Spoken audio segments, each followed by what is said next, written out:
নচিকেতা কিন্তু নচিকেতা চক্রবর্তী তিনি কিন্তু ব্যক্তিগতভাবে ভীষণ হতাশ একজন মানুষ এবং না এটা আমি বা দেবদীপ বলেনি, এটা কিন্তু বলেছেন স্বয়ং নচিকেতা, স্বয়ং তিনি বলেছেন এবং তিনি একেবারে হতাশ একজন ফ্রাস্ট্রেটেড একজন মানুষ এবং তার বড্ড ধূসর লাগে চতুর্দিকে এবং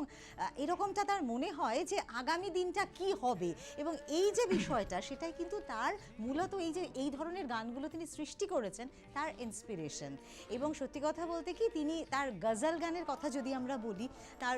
মানে উর্দু উচ্চারণ, তার মেজাজ, এই সবটা মিলিয়ে তিনি একজন কিন্তু শ্রেষ্ঠ গজল গায়ক হতে পারতেন, কিন্তু তিনি নিজেকে জীবনমুখী গানের মধ্যে আবদ্ধ রেখেছেন। গজলের যে গায়কী বা সবটা কিন্তু তিনি একটা মেলানোর চেষ্টা করেছেন এবং মানে এই যে সমাজের একটা দৃশ্য, মানে সমাজের যে মানুষ তাদের একদম ছাঁটি মেরে যে সমাজের দুর্নীতি, সেই দুর্নীতিটাকে সুন্দর করে তুলে ধরেছেন তিনি কিন্তু তার জীবনমুখী গানের ধারাতে, কিন্তু গজলের সঙ্গে তার একটা অবিচ্ছেদ্য যোগাযোগ